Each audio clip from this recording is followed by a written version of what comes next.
Existe-t-il un mode d'emploi pour pratiquer le paganisme nordique? Comment je fais si je veux savoir ce qui se pratiquait à l'époque des anciens Scandinaves en termes de culte païen? Ou bien qu'est-ce que je peux faire pour être concrètement dans la vraie religion des Vikings? Cette expression ne va pas du tout. Voilà des questions auxquelles ces bouquins semblent répondre. Donc j'aimerais vous donner mon avis pour que vous puissiez faire le choix le plus éclairé possible, si toutefois le sujet de la pratique concrète de l'Asatru vous intéresse. Salut tout le monde! Et oui, je sors un petit peu de ma caverne, ça fait un petit moment que j'avais pas fait de vidéo. Oui, quelque chose a changé depuis la dernière fois que vous m'avez vu en vidéo et ça explique aussi mon absence. À l'heure où sortira cette vidéo, je pense que je serai à quelques jours d'accoucher. Mais revenons au sujet principal de cette vidéo. En discutant ça et là ou en parcourant les réseaux sociaux, je me suis rendu compte que dans la reconstitution ou même de façon élargie dans les fans de Vikings, notamment beaucoup sur TikTok, il y a de plus en plus de gens qui se réclament d'être Asatru ou pratiquants du culte nordique ou bien païens au sens large, qui croient en une religion polythéiste plutôt scandinave la plupart du temps.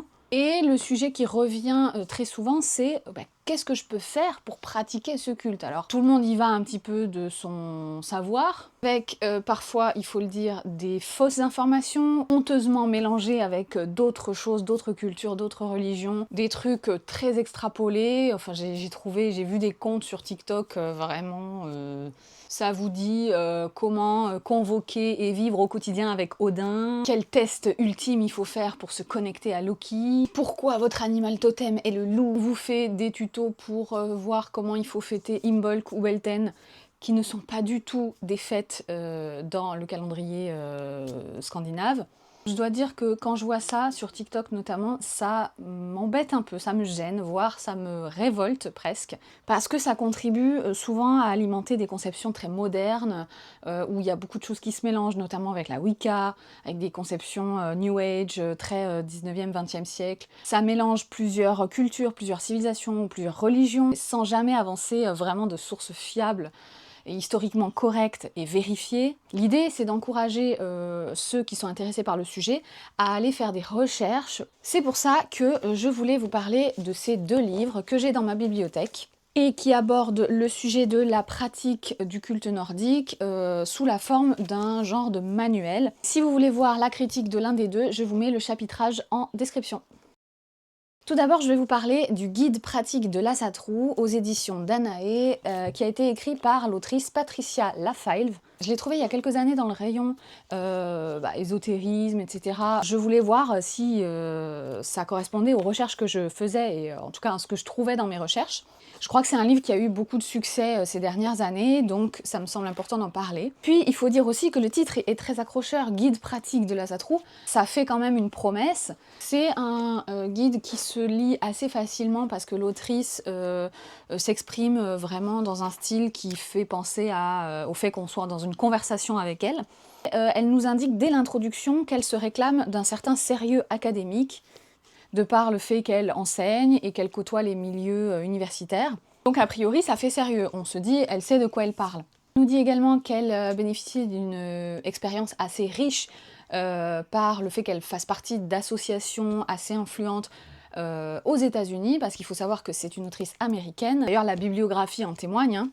Il a fallu que la maison d'édition rajoute une section dans la bibliographie, une section avec des ouvrages en français pour je pense, conquérir aussi le marché français dans la publication de ce livre.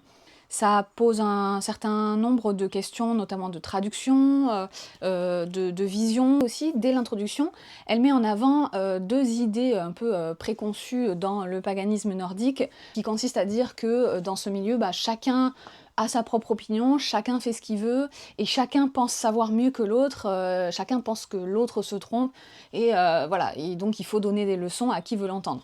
Ça, je trouve ça intéressant, mais dans le même temps, très vite après, elle se dédouane elle-même de tout jugement et de toute remarque en avançant ce même argument de dire, peut-être que d'autres païens, en me lisant, vont se rendre compte que eux ils font différemment, je ne prétends pas dire ce qu'il faut faire, etc. Donc, je trouve que c'est un petit peu hypocrite quand même, mais bon.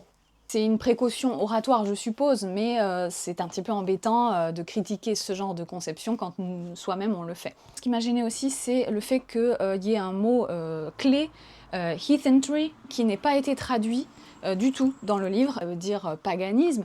Alors certainement qu'il y a des nuances de traduction, mais c'est dommage de ne pas l'avoir traduit et justement de ne pas avoir expliqué ces nuances. Ça aurait apporté, je pense, une richesse. De même, l'autrice, elle utilise le terme heathen, donc pour dire les païens, mais finalement, elle ne circonscrit pas vraiment, elle dit tous les païens. Donc là, c'est au lecteur de se débrouiller avec des termes anglophones qui ne sont pas traduits, alors qui sont parfois expliqués, mais voilà, on a heathenry, on a des rites pour dire les esprits de la nature et des lieux.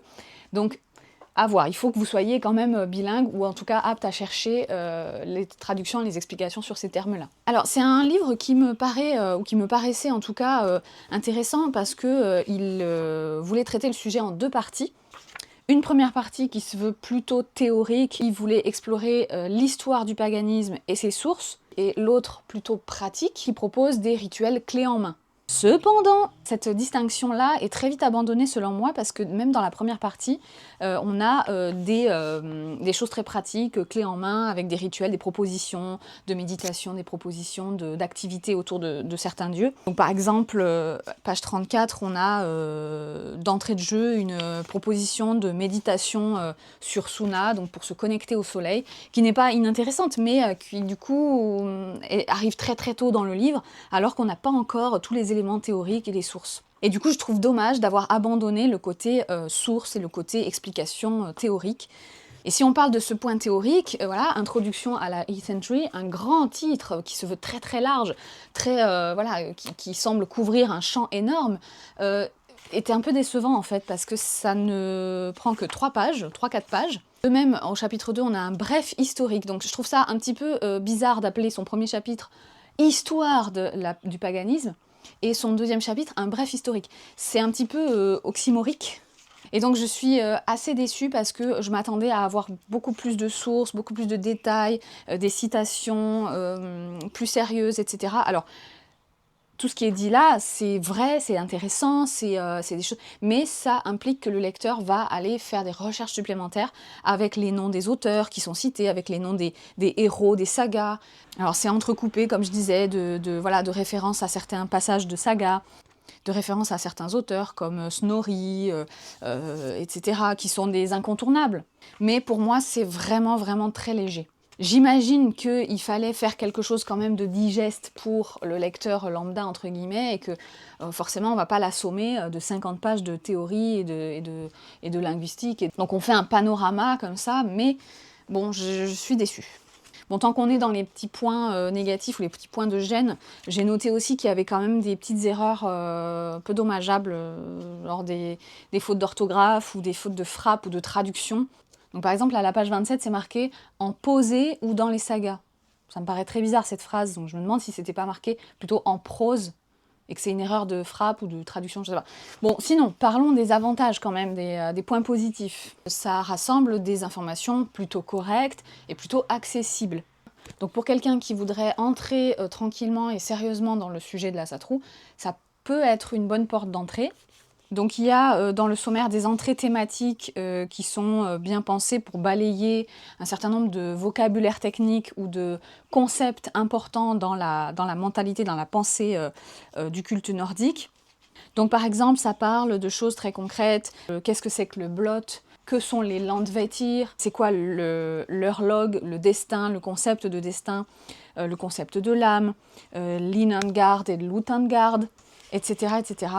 Et les rituels sont assez bien pensés. Alors bien sûr, c'est toujours agrémenté d'inspiration personnelle ou de petites touches personnelles de l'autrice, mais il y a quand même des symboles ou des dieux ou des choses comme ça qui sont convoqués et qui me semblent assez à propos. Il faut garder à l'esprit que tous les rituels qui sont donnés clé en main sont quand même toujours un peu reconstitués de choses aussi personnelles, même s'il y en a quelques sources, ça reste quelque chose qui est fait par un humain d'aujourd'hui. Donc vous avez par exemple des rituels et des sacrifices de saison.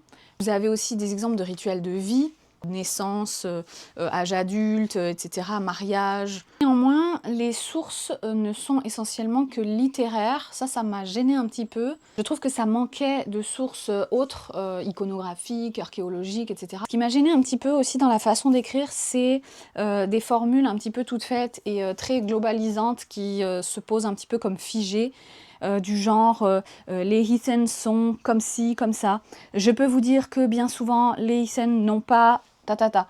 Donc des trucs très globalisants qui donnent le sentiment que la parole de l'autrice fait foi et que tous les païens sont comme ça. Donc pour quelqu'un qui en intro prétendait avoir un certain sérieux académique, etc., un regard critique, je trouve que ce recul critique, il est perdu au fil du livre. Bon, et le point noir, mais bon, je pense que c'est quelque chose qui revient, j'ai l'impression, souvent, c'est le traitement des tirages divinatoires des runes. Le livre contribue largement à perpétuer l'idée que les runes étaient tirées, servaient à un usage divinatoire de la même façon que le tarot le fait. Il y a tout un chapitre qui parle des runes, voilà, et propose des méthodes de tirage. Je veux dire, c'est quand même largement calqué sur les méthodes de tarot, donc qu'il y ait des sources qui prêtent à croire qu'il y ait eu un usage divinatoire, pourquoi pas, même si c'est pas explicite, on y reviendra après, mais quand juste après on vous dit bah en fait il faut faire comme ci, comme ça, on dit il faut tirer 1, 2, 3, passé, présent, futur, ou alors il faut faire un tirage à une seule rune, il n'y a pas d'autre alternative. On vous dit si les runes sont à l'endroit ou à l'envers, elles sont interprétées de telle manière. On vous donne même la liste des runes et on vous dit quel est le thème qui est rattaché. Je trouve ça un petit peu audacieux. Et dernier point, j'ai trouvé ça un peu étrange, je vous en parlais en introduction de ce livre, c'est que l'autrice fait partie, comme je disais, d'une grosse association aux États-Unis qui pratique la satrou. Ils font même des cérémonies en live sur Discord. Elle dit à un moment dans le livre, donc elle fait la petite pub de son association en disant voilà le site internet, et elle affirme que il faudrait selon elle instaurer un clergé, c'est comme ça que c'est traduit dans le livre, il faudrait un clergé décideur pour structurer et hiérarchiser la pratique. En gros, il faudrait une élite sachante, savante. Elle explique que son association propose des formations avec un programme, etc., qui sont assurées par des pratiquants qui n'ont d'autre CV que finalement leur expérience et leur âge et leur pratique précédente. Je ne dis pas que c'est de l'enfumage, mais je me pose la question, vraiment de façon tout à fait honnête, est-ce que ça paraît logique de vouloir hiérarchiser, organiser, réglementer une pratique qui pourtant se réclame d'être plutôt une pratique intime, personnelle, qui se fait en petit comité, à l'échelle d'une famille ou d'un voisinage.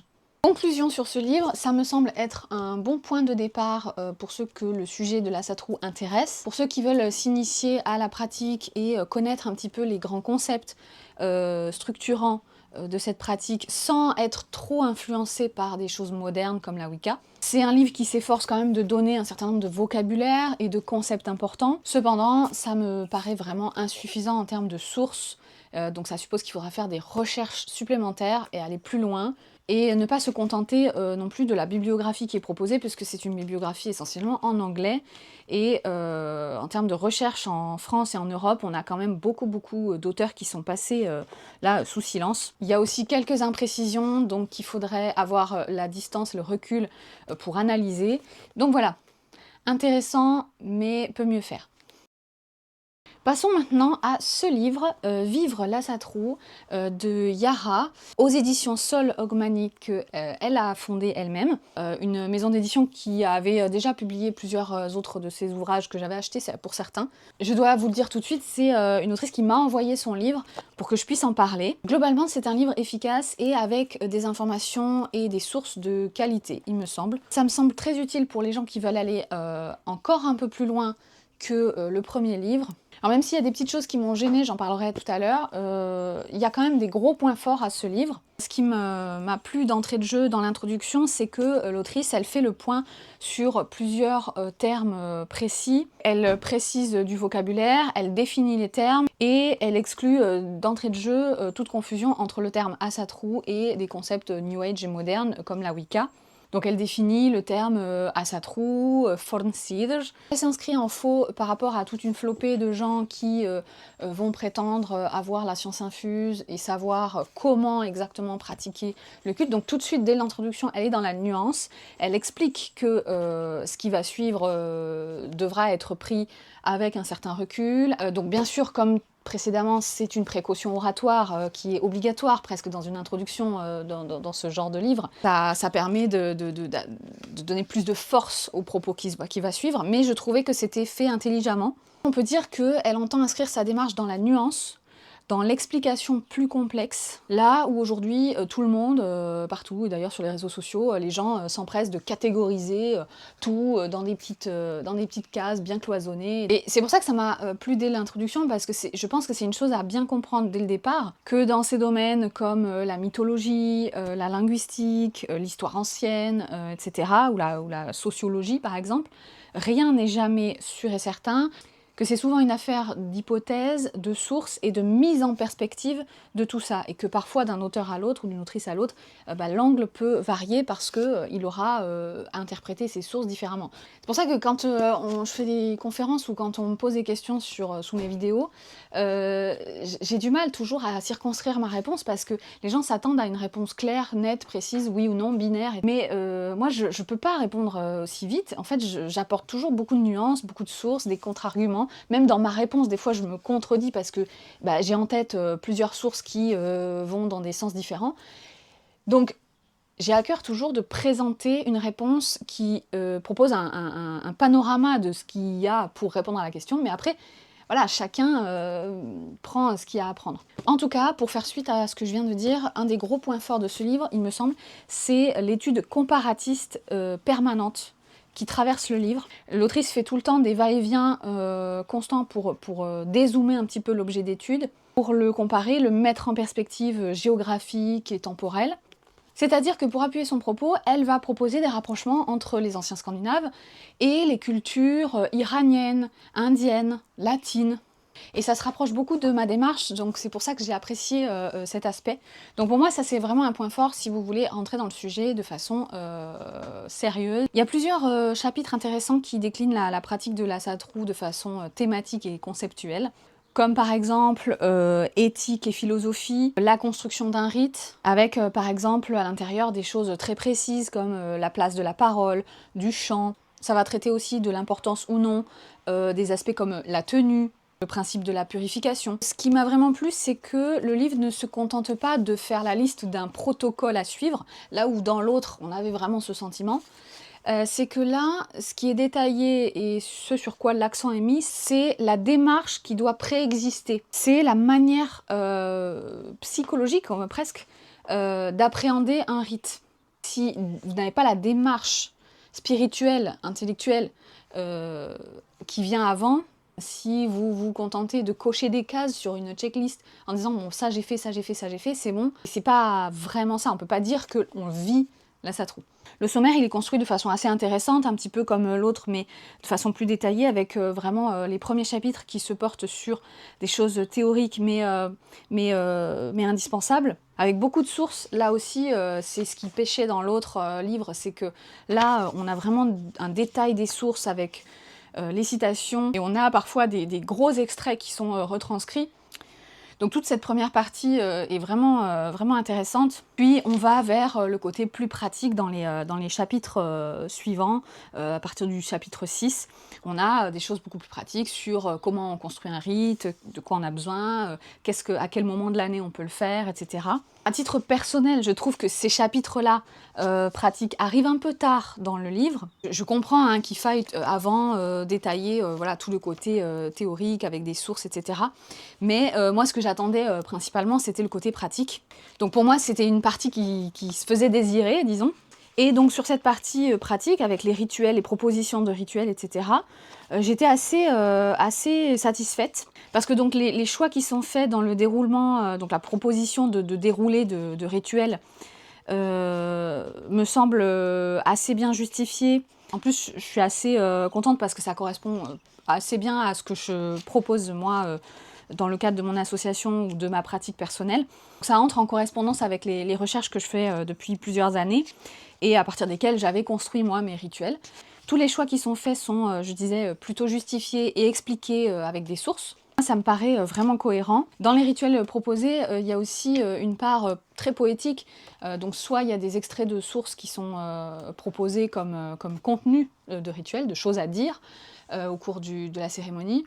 Ou alors il y a des poèmes écrits par l'autrice elle-même qui, donc elle le dit, hein, sont des choses très personnelles, de conception personnelle, mais qui peuvent être réutilisées. Donc ça peut donner des idées sur, voilà, sur comment apporter sa patte à un rituel qu'on est censé officier. Alors en revanche, je vais parler quand même de quelques petits points qui m'ont gênée. Alors je dis pas point négatif parce que je pense qu'il y a quand même assez de contenu, il me semble, pour en faire un ouvrage de qualité. Je disais tout à l'heure dans les points forts, le comparatisme permanent entre différentes cultures, différentes religions.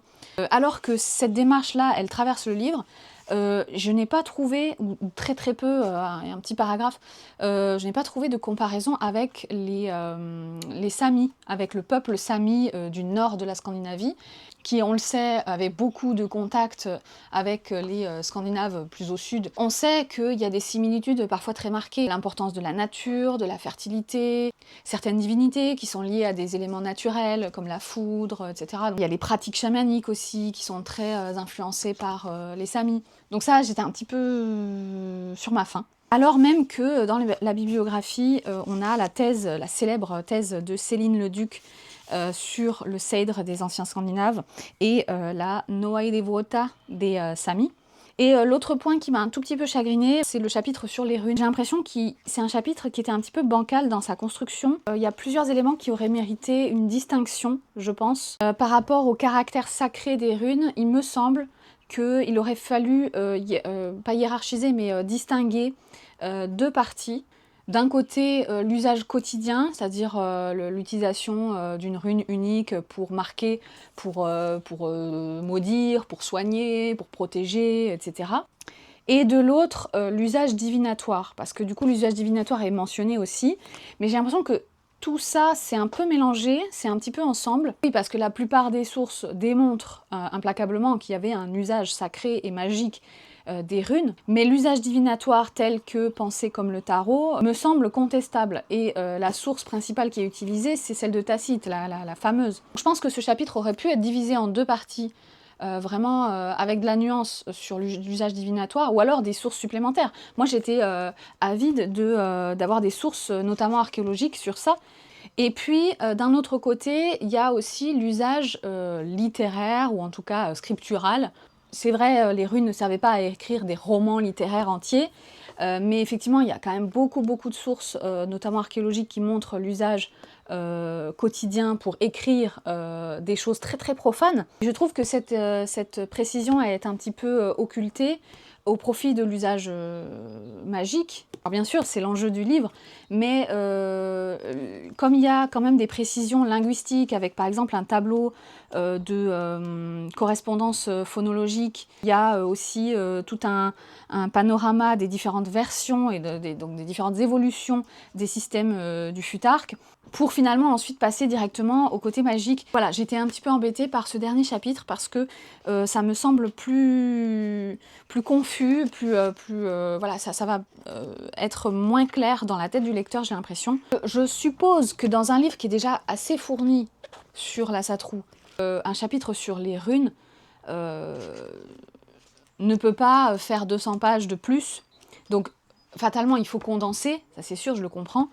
Et autre chose sur ce chapitre, c'est que le choix a été fait de ne mentionner que des sources littéraires, mais on le sait, les textes qui sont pris en source, en plus c'est dit plusieurs fois dans le livre auparavant, et même dès l'introduction, on sait que ces textes sont à prendre avec des pincettes, puisque sont rédigés a posteriori de l'époque viking, sont sous l'égide un petit peu chrétienne. On sait déjà que ce sont des sources qui ne se suffisent pas à elles-mêmes. Alors bien sûr, il faut prendre en compte ces textes, ces sources, ça va de soi. C'est dommage d'avoir tout au long du livre dit attention à prendre du recul par rapport à ces textes, et finalement de les prendre pour argent comptant dans le dernier chapitre pour asseoir l'idée que les runes ne sont que magiques, ou quasiment que magiques. Parce que dans tous les livres d'Asatru ou de magie nordique, vous allez trouver le chapitre sur les runes magiques qui vous parle de Odin pendu pendant 9 nuits, 9 jours à l'arbre et qui acquiert la connaissance des runes. Bon,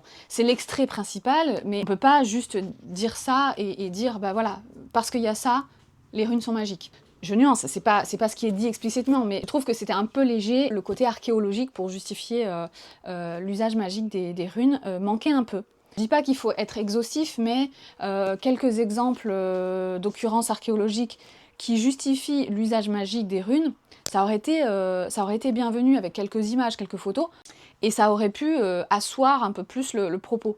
Conclusion, selon moi, c'est un des meilleurs livres possibles sur le sujet, pour ceux qui veulent vraiment comprendre ce que c'est vivre l'Asatru et non pratiquer la religion des Vikings. Expression à bannir. Dans les points forts, on a vraiment cette démarche sérieuse de recherche, l'analyse comparatiste permanente et la présence de sources vérifiées et de qualité. Le mélange entre théorie et pratique dans la proposition des cérémonies et des célébrations me semble vraiment très efficace pour quelqu'un qui voudrait se lancer sans pour autant recopier un protocole à la lettre de quelqu'un d'obscur sur TikTok. Et en cela, le partage de l'expérience de l'autrice, que l'on sent vraiment sincère, je trouve que c'est un vrai plus. Alors je précise que ça n'est que mon avis et peut-être que vous avez eu une perception de ces livres qui est différente. En tout cas, j'espère que mes remarques vous aideront à comprendre ces livres et à faire un choix si vous voulez en acheter un. Voilà, j'espère que cette vidéo vous aura plu et que ça n'aura pas été trop long. Je vous souhaite de bonnes lectures et n'hésitez pas à me poser vos questions en commentaire. N'hésitez pas à vous abonner à ma chaîne YouTube, à liker cette vidéo et à la partager à des gens que ça peut intéresser. Vous pouvez vous abonner aussi sur TikTok et sur Instagram. Et moi je vous dis à bientôt!